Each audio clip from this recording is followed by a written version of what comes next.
ये जीके के next session में मिलते हैं और पहला है सचिन का। वह निवल राष्ट्रीय उत्पाद बाजार कीमत पर निवल अप्रत्यक्ष कर बराबर क्या होगा? कारक लागत पर निवल राष्ट्रीय। सही है। अगला है भारत में कर्मचारियों हेतु महंगाई भत्ता तय करने का आधार डैश का है?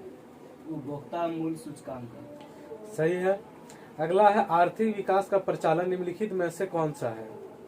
प्रति व्यक्ति मौद्रिक ज्ञान। ठीक है। अगला चलते हैं, निम्नलिखित में से राष्ट्रीय आय के लिए किसका अधिकतम योगदान है? पहला है उद्योग, दूसरा है सेवा, तीसरा कृषि, चौथा खनिज। सेवा। ठीक है।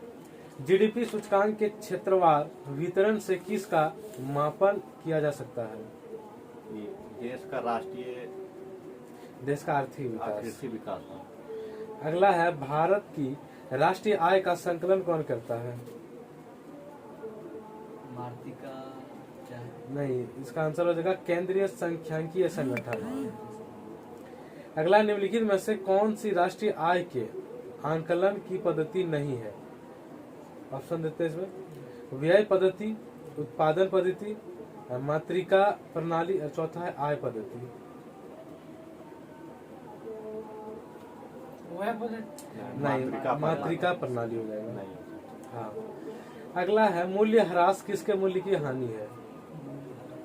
हाँ। सकल घरेलू उत्पाद। नहीं, मशीनरी यंत्र समुच्चय का। अगला है उस वर्ष के लिए देश के सकल घरेलू उत्पाद की गणना करें जिसका उपभोक्ता खर्च यानी कि $900 मिलियन है, सरकारी खर्च $250 मिलियन है, व्यवसायों द्वारा निवेश $180 मिलियन है और निर्यात $85 मिलियन है और आयात जो है $100 मिलियन है।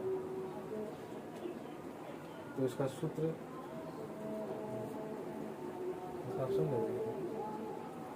इसका पहला ऑप्शन है $1345 मिलियन और दूसरा है $1315 मिलियन और तीसरा है $955 मिलियन और चौथा है $815 मिलियन।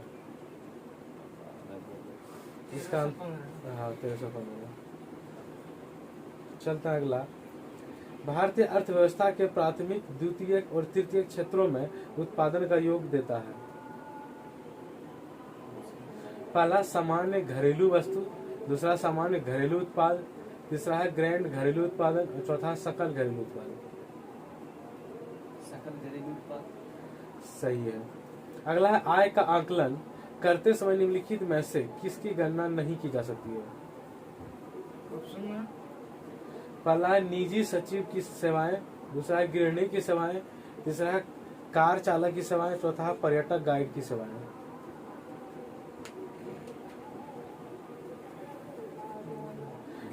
इसका आंसर होता है गृहिणी की सेवाएं। सही है। चलते हैं अगला, व्यक्तिगत प्रयोज्य आय बराबर होता है।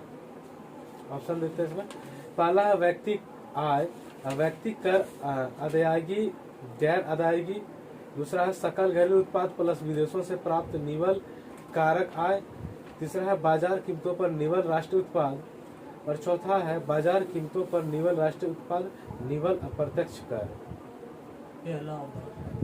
पहला होगा व्यक्ति आय, घटा व्यक्ति कर अदायगी और गैर अदायगी। अगला, देश के वित्तीय स्वास्थ्य का सूचक है।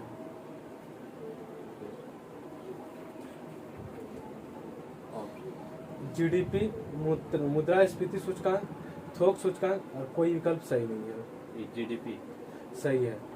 अगला है भारत में पहली बार वैज्ञानिक तरीके से राष्ट्रीय आय की गणना करने वाले अर्थशास्त्री डैश है? जगदीश भगवती, दूसरा VKRV राव, तीसरा कौशिक बसु और चौथा मनमोहन सिंह। VKRV राव सही है। अर्थव्यवस्था के संदर्भ में मध्यवर्ती वस्तु से क्या आशय है? पहला ऑप्शन ले लो, बिना जीएसटी के वस्तु की कीमत, दूसरा उपभोक्ताओं तक पहुंचने से पहले वस्तु में पारगमन, तीसरा है पुनर्चक्रीय या अन्य वस्तुओं के उत्पादन के लिए उद्योगों के बीच बेची जाने वाली वस्तु और चौथा है निर्माता अस्थायी संपत्ति का उपयोग करते हैं। तीसरा ऑप्शन तीसरा सही है, पुनर्विक्रय या अन्य वस्तुएं उत्पादन के लिए उद्योगों के बीच बेची जाने वाली वस्तुएं। अगला सवाल है, अर्थव्यवस्था में डैश क्षेत्र हो सकते हैं जो कुल उत्पादन तथा रोजगार के मामले में प्रधान है। ऑप्शन है केवल एक,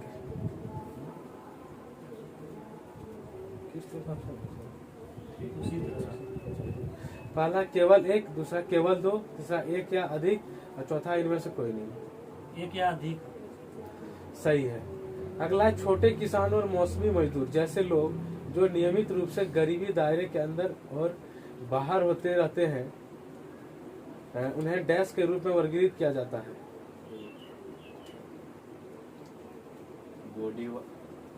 इसका आंसर होगा विलोडन गरीब। विलोडन गरीब। अगला, स्वतंत्रता से पूर्व भारत में दादा भाई नौरोजी डैश की अवधारणा पर चर्चा करने वाले पहले व्यक्ति थे। गरीबी रेखा। सही है। अगला है, भारत में गरीबी रेखा को मापने के लिए उपयोग किए जाने वाला एक निर्वाह कारक कौन सा है?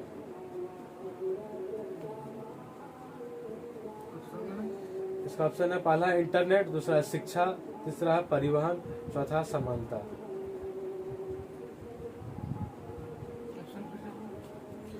पहला है इंटरनेट, दूसरा शिक्षा, तीसरा परिवहन, चौथा समानता। शिक्षा। सही है। भारत में गरीबी रेखा के आकलन के लिए कौन सी समिति की सिफारिशों का पालन किया जा रहा है?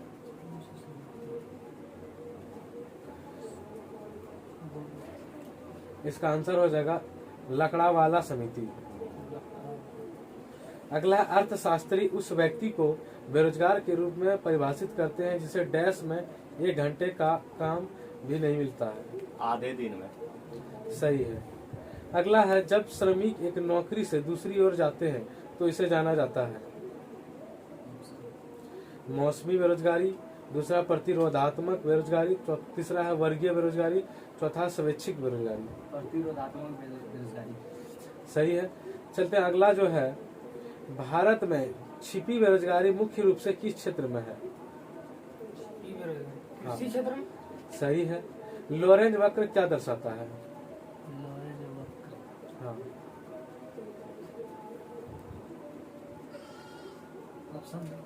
पहला है मुद्रास्फीति, दूसरा है बेरोजगारी, तीसरा आय वितरण और चौथा है गरीबी। आय वितरण। सही है। इसका आंसर आय वितरण होगा। अगला, पूर्ण रोजगार का स्तर वह होता है जिस पर डैश। इसका ऑप्शन देते हैं, कोई प्रतिरोधात्मक बेरोजगारी नहीं, दूसरा है कोई आवृत्ति बेरोजगारी नहीं, तीसरा कोई संरचनात्मक बेरोजगारी नहीं और चौथा कोई बेरोजगारी नहीं। कोई प्रतिरोधात्मक बेरोजगारी नहीं। हाँ, सही है। अगला है, न्यूनतम मजदूरी के लिए निम्न में से कौन सा गलत है? ठीक है, ऑप्शन देते हैं, एक न्यूनतम वेतन नियम सभी अकुशल श्रमिक को लाभ पहुंचाएगा, दूसरा एक न्यूनतम वेतन फर्म्स को अधिक वेतन का भुगतान करने के लिए मजबूर करके नुकसान पहुंचाता है, एक न्यूनतम वेतन ग्राहकों का नुकसान पहुंचाता है क्योंकि इस नियम से आमतौर पर उत्पादन की कीमतें बढ़ती है, और लास्ट है, एक न्यूनतम वेतन बेरोजगारी को बढ़ाता है। इसका आंसर होगा पहला, एक न्यूनतम वेतन नियम सभी अकुशल श्रमिक को लाभ पहुंचाएगा। अगला है, औद्योगिक पुनर्गठन से उत्पन्न हुई बेरोजगारी आमतौर पर आपूर्ति या मांग में उतार चढ़ाव की बजाय प्रौद्योगिकीय परिवर्तन के कारण होती है, उसे कहा जाता है संरचनात्मक बेरोजगारी। सही है। आज का लास्ट है, डैश वह बेरोजगारी है जो लोगों द्वारा एक काम से दूसरे काम में जाने की प्रक्रिया में होने की वजह से किसी भी अर्थव्यवस्था में मौजूद होती है। इसका आंसर नहीं दिया गया है, तो आप लोग कमेंट करके बताइए इसका आंसर क्या होगा। तो यहाँ हमारा जीके कंप्लीट होता है। Thank you.